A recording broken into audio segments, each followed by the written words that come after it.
So your dog knows to stay on their bed. They know it. But the second you walk away or the second you go to open the door for people to come in or cook dinner, they get off and everything's ruined. This video is going to fix that. Hey, I'm Madeline, and I've been a dog trainer for a little under a decade now. We're getting close. I have been obsessed with learning new things, learning new strategies, learning new games to play with your dog so that you get real life results. It's all fun and games while you're playing the games, as it should be, but it's not fun when those games don't transfer to real life. That's what I am on a mission to solve, is finding games that you can play that are fun, that are short, that are sustainable, something you can do over a long period of time that actually gets you real life results, that actually changes your dog's behavior. And so that's what my mission with every single game that I play. So we have gone through a bunch of different layers when it comes to my dog's bed.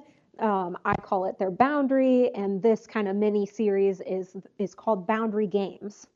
We've gone through getting them on and releasing them off. We've gone through sending to climb from a distance and then recalling from climb, helping build your recall.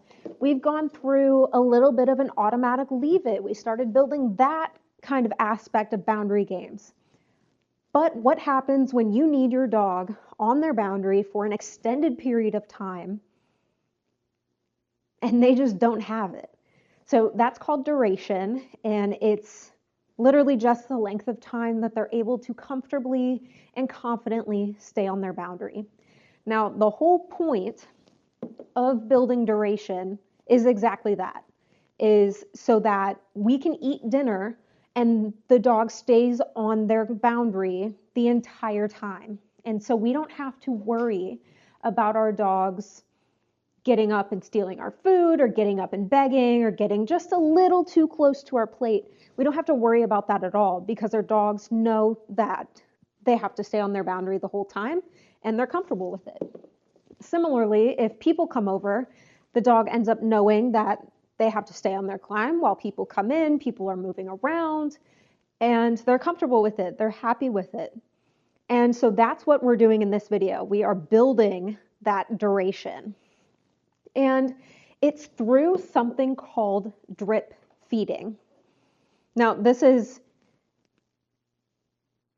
so simple. It's so simple to do, and it's been what I've been doing this entire video and what I will continue to do throughout the entire video as I'm teaching you. And it's where periodically I will reach into my treat pouch, or if I'm doing this upstairs, not in a training session, which is most of the time, I will periodically go to my little Tupperware containers, grab a treat, and reward their bed for staying on the boundary.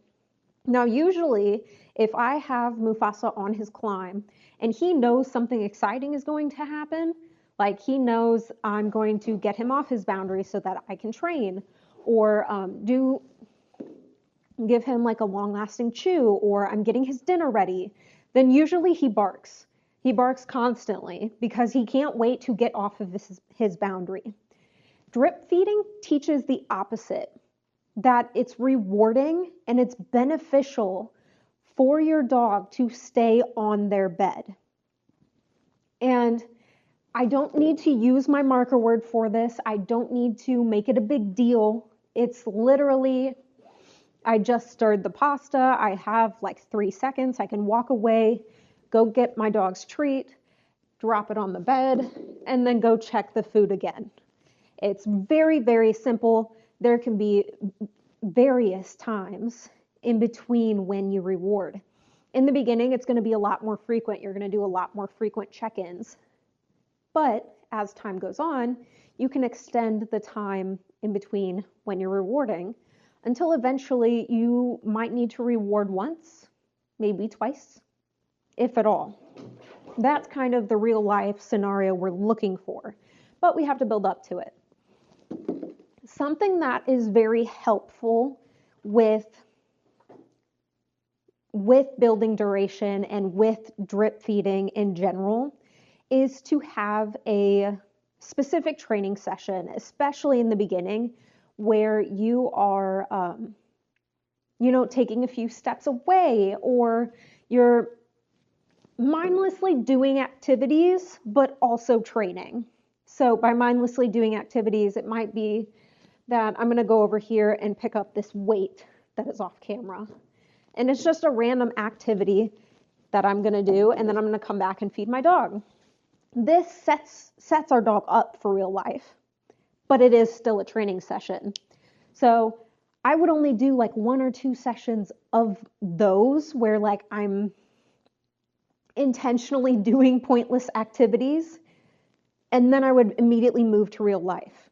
Now, the goal here, probably after your couple training sessions, start with a meal.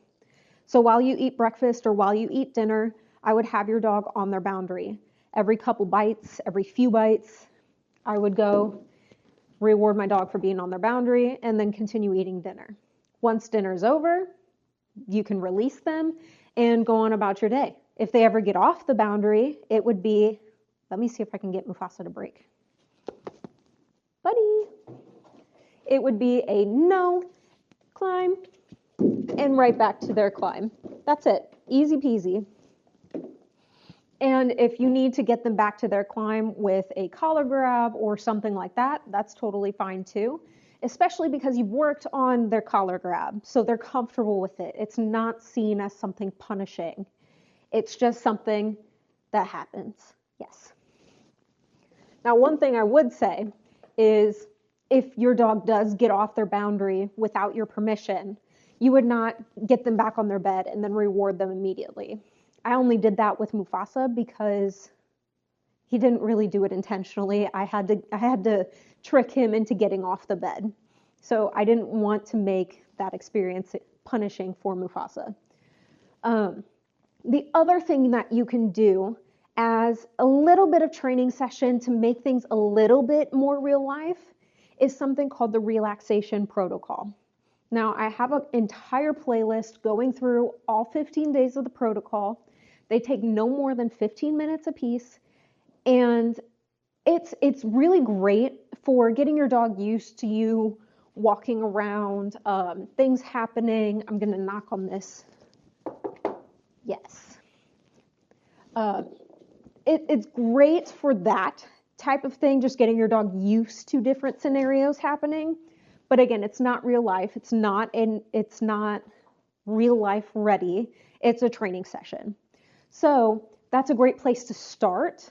But again, I would highly recommend starting with dinner and then maybe go to cooking dinner, but not during dinner, and grow it gradually with your dog. I really hope you enjoyed this video. Drip feeding is a really simple process, and the relaxation protocol really does kind of help boost your dog's skills in a short period of time. I love drip feeding, especially because it makes things real life. It happens in real time, and that's everything that I'm about, making training real life. If you want more games like this, I would love for you to jump into my online course, 50 plus games that eliminate your dog's anxiety. It's a massive title. I just call it 50 plus games. In there, you will have over 50 games that you can play with your dog that literally go from 0 to hero, starting out as a beginner, meeting you where you're at if you're a little bit more advanced, and progressing you to the end where your dog is happy, content, and loves life. I'll have the link in the description below for that game. I'll also have the link to the playlist for the relaxation protocol so you can jump in. I hope you have a great day, guys. Keep on training.